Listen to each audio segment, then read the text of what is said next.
It started in the fall of 1990 on the campus of LaSalle University. With the college clock chiming in the background, Eddie O'Hanlon, an accounting student, $3,925 in debt to a mob bookmaker, met with Tommy Marone, a bulky young collector for the Mafia.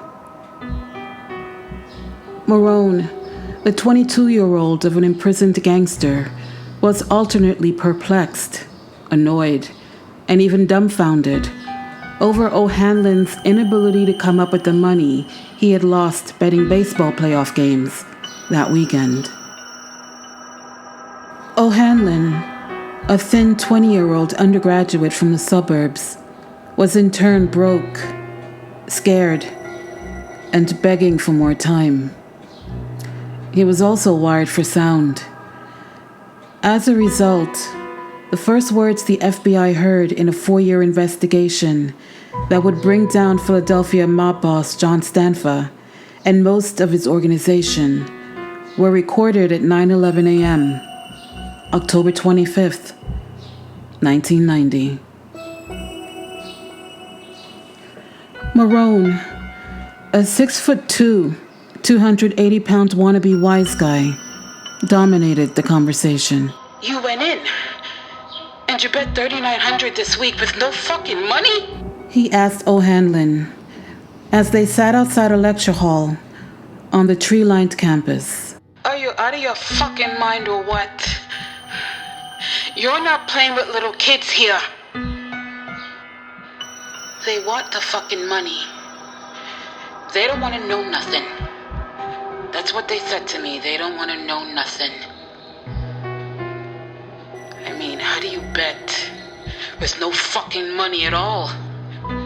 I don't understand it. How do you do that? Are you out of your fucking mind? Over the next 4 years, federal and state organized crime investigators would secretly record 2,000 more conversations as the gambling probe that started that morning expanded. First, a bookmaking ring headed by Marone's boss, Shotzi Sparacio, was targeted. Phones were tapped, and bugs were placed into a South Jersey bakery where Sparacio did business. Within a year, however, the FBI and the U.S. Attorney's Office in Philadelphia realized they were onto something bigger. Marone's big mouth and Sparacio's wheeling and dealing led to a law office in Camden, New Jersey, where mob leaders from 3 different crime families had begun meeting on a regular basis.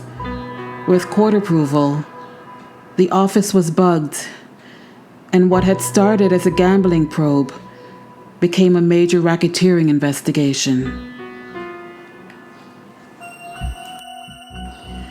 From a cramped listening post in the basement of the federal courthouse a block away, FBI agents monitoring the meetings got it all, in candid, profane, and often humorous detail, from the mouths of some of the men they considered to be top figures in the American Mafia. There was Salvatore Joe Profaci, a capo in New York's Colombo crime family, and the son of the late mob boss, Joe Profaci, and William Big Willie Delia, allegedly a major figure in the Scranton Wilkes bar branch of La Cosa Nostra, once headed by his mentor, Russell Buffalino. And of course, there were John Stanfa, Salvatore Shotzi Sparacio, Anthony Tony Bucks Piccolo, and a handful of other local mob figures. Most of our major mob cases, they start out as gambling investigations. This one was no different. At the time, we didn't know where this was going to take us, said FBI agent James T. Marr, a veteran of the Philadelphia mob wars who supervised the bugging operation and who, by the time Stanfa went to trial, was supervisor of the organized crime squad. In the aftermath, when all of the tapes had been played and the witnesses had testified and the jury had delivered its verdict, there were those who said the feds had been incredibly lucky, that they had stumbled on an investigation and had hit a jackpot by chance. This is fucking unbelievable. You better make sure your ass is around, 'cause they're not gonna give you much time. My fucking advice to you, bro, is that you go to anybody, somebody, and get something. I don't care where you go. I don't care who you get it from. Just get the fucking money. O'Hanlon had been betting for several weeks. He was making his plays through a fellow student, Nick Perna. Perna was a friend of Marone's and had gotten the number of a South Philadelphia bookmaking operation from him. Like anything else, it was networking, who you knew and who they knew. And it was incredibly easy. Make the call. Give the right name so that the guy on the other end of the line knows you're legit and that someone is vouching for you. Place the bet and collect your winnings. The week before, O'Hanlon had won $1,600, a fact that was not lost on Marone during the discussion that fall morning. You won $1,600 less than a week ago. What the fuck did you do with all that fucking money? That was for my friend, O'Hanlon said. He had called for a fellow classmate who had taken the money and given it to his parents for next semester's tuition. But none of that mattered to Marone or to the people he represented. You was happy calling in them fucking bets. I mean, it's fucking unbelievable. You was nice and happy when you were calling the fucking. Now all of a sudden, what am I gonna fucking do? You know what I mean? You wanna bet? You wanna be like a fucking man? You gotta be a man now. You gotta come up with that fucking money. You gotta come up with it somehow, bro. O'Hanlon asked for more time. He said he'd try to raise the money. He said he had a project to turn in, a lecture to get to. He wanted to end the discussion, get away from the hulking mobster. In the background, students could be heard walking to their next class. The college chimes were ringing again. It was a strange setting, given the topic of conversation. The underworld and the undergraduate. A clash of cultures. People who didn't belong together, thrown together. People talking different languages, hearing, but not listening to each other. They're gonna be like fucking maniacs tonight. Especially that they paid. That they gave your ass $1,600 last week. You wait till I tell them this tonight that you don't have shit. You're meeting these guys tonight? Yeah. I'm meeting with them tonight. The worst part? You're empty fucking handed. You don't got nothing to offer them. You can't even make them a deal and say, I'll give you $500 now. I'll give you $500 later. And I'll give you $500 after that. All I can say is if you don't come up with something soon, you're gonna be in a whole lot of fucking trouble. You are gonna get hurt. That's all. You really are. That's what's gonna happen. You're gonna get hurt. And you're gonna get hurt real bad. By the time Marone met with O'Hanlon, the FBI had already paid a visit to Nick Perna, O'Hanlon's classmate, and campus gambling contact. The feds convinced the stocky young bookie that he too should cooperate. Over the next several months, Perna wore a body wire to a series of meetings with Marone and Sparacio, in which he used cash supplied by the FBI to pay down O'Hanlon's gambling debt. The feds also tapped the phones of the bookmakers in South Philadelphia who took O'Hanlon's action. And on Christmas Day, 2 months after that first conversation on the LaSalle campus, they planted a bug in the office of the Deluxe Italian Bakery in Runnymede, New Jersey, where Marone had taken Perna to meet Sparacio.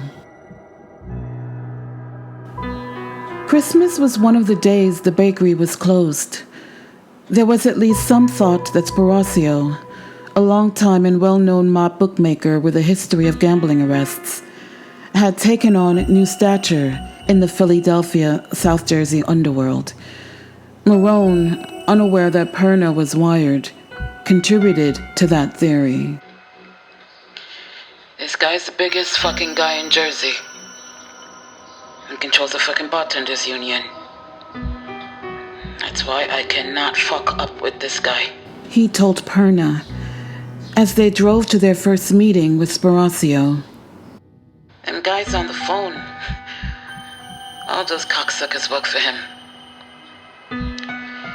He was one of the guys named to take over after Nicky.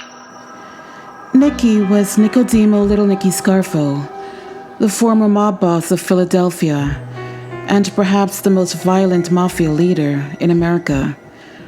About 30 gangland killings occurred during the Scarfo era, and about 30 other mobsters were convicted along with him as a result of the investigations that followed.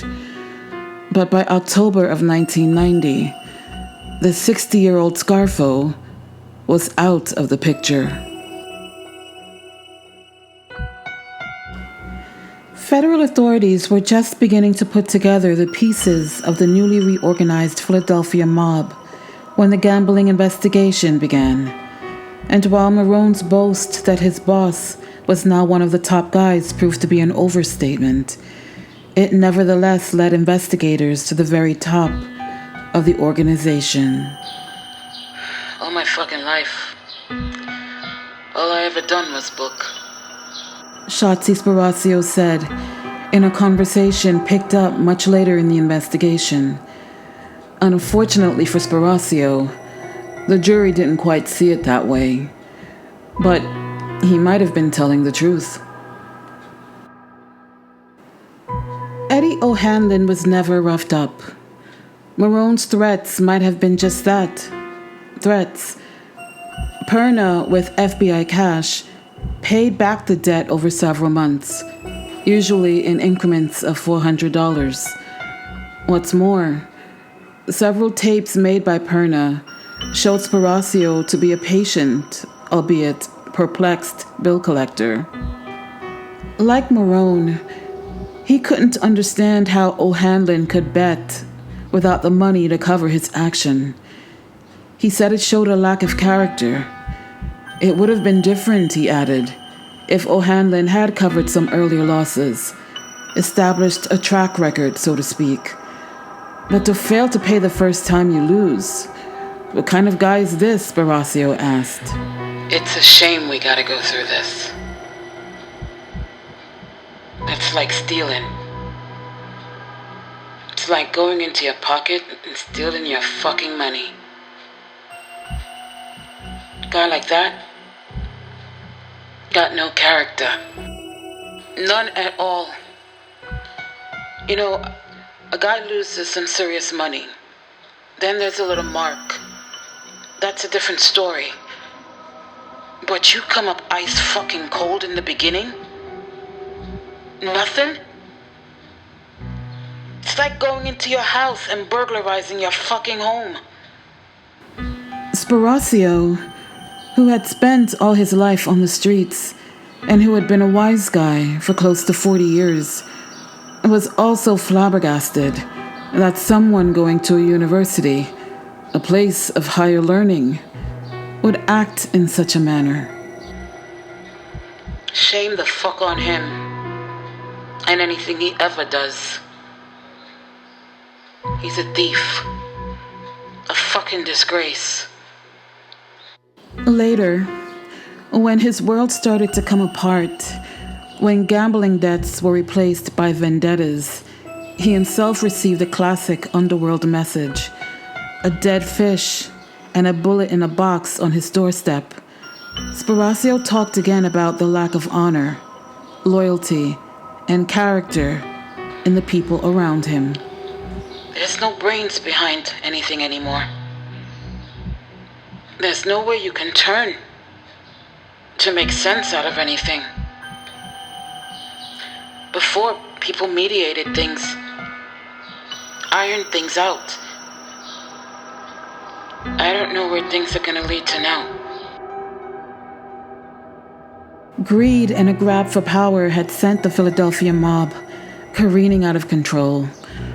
A bloody underworld power struggle had erupted. Wanton violence and treachery, long the hallmarks of the organization, had returned. Bodies were dropping on the streets. It was the Scarfo era all over again, and this time, the FBI got it on tape.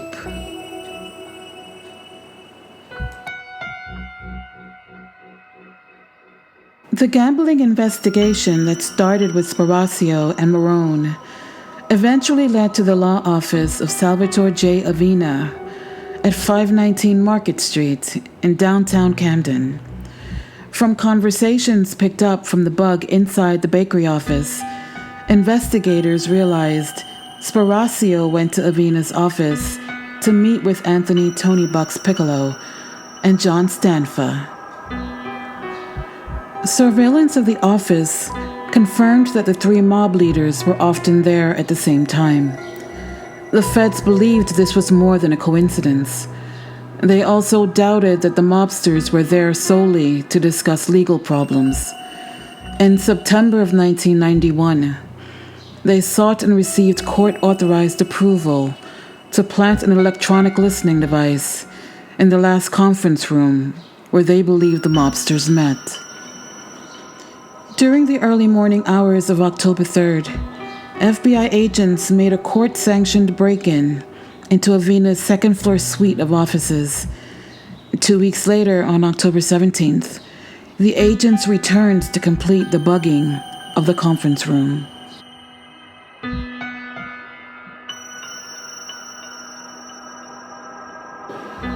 On December 3rd, John Stanfa and Anthony Piccolo met with Joe Sedano and Joe Licata, two members of the crime family's North Jersey crew. Sedano and Licata worked out of Newark under an aging mob captain named Blackie Napoli, whom they wanted replaced. I don't believe Blackie is mentally capable of handling the position. I think he's aware of it. I said to him, everybody feels that you ought to step down, that you ought to retire.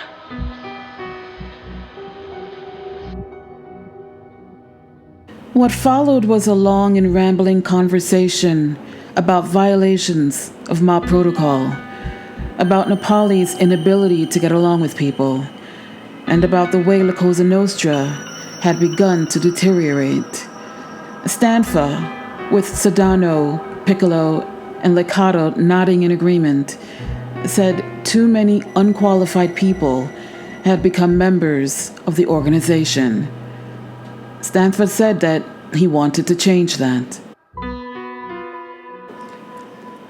While no specific crimes were discussed during that meeting, what the conversation clearly established to investigators was that John Stanfa was the man in charge, and in case there was any doubt, Stanfa, alternately talking in his fractured and heavily accented English and in his native Sicilian, laid it out on the table for Sedano and Licata and the FBI. We don't want quantity. We want quality. just because a guy, maybe he's a good earner, a good enforcer, a good this, a good that. I can't go for that. Believe me, Joey. What I know, what I see, a lot of people, they don't even belong near us. Say that again, 'cause you ain't lying. I don't go for no money. I no hungry for money.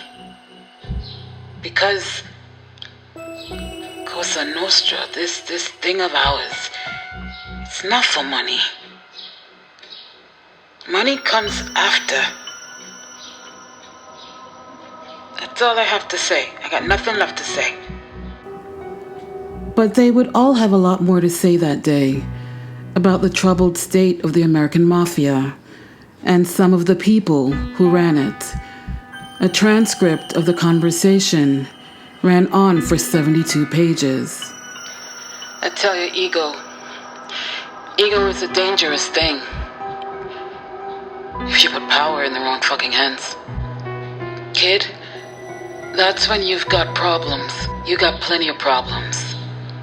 A lot of guys, if they think all that power they're wielding can bury you, I've seen guys got straightened out to the point I don't fucking recognize them. Honest to God. They change their whole posture. They take on this air. Their walk changes. Their whole fucking demeanor changes. Before, you can talk to the cocksucker. Now, he'll look at you like, you fucking piece of shit. Dare fucking approach me.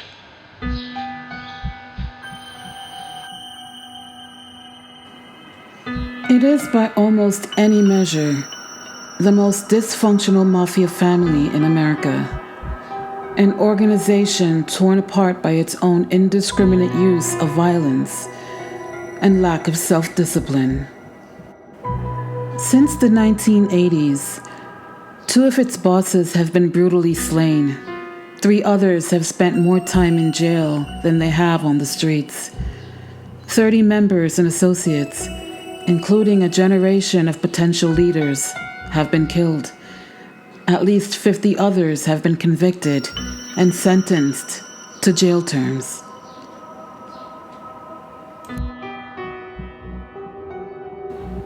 Most troubling of all from an underworld perspective, nearly a dozen members and associates have testified in court, shattering omerta, the Mafia's time-honored code of silence, and the concepts of honor and loyalty that supposedly went with it. These men of honor, who once swore a blood oath to live and die by the gun, now do their swearing from the witness stand, while their agents negotiate book deals and peddle movie rights. Now the only people making offers that cannot be refused are the authorities who run the Witness Protection Program and the producers who run Hollywood.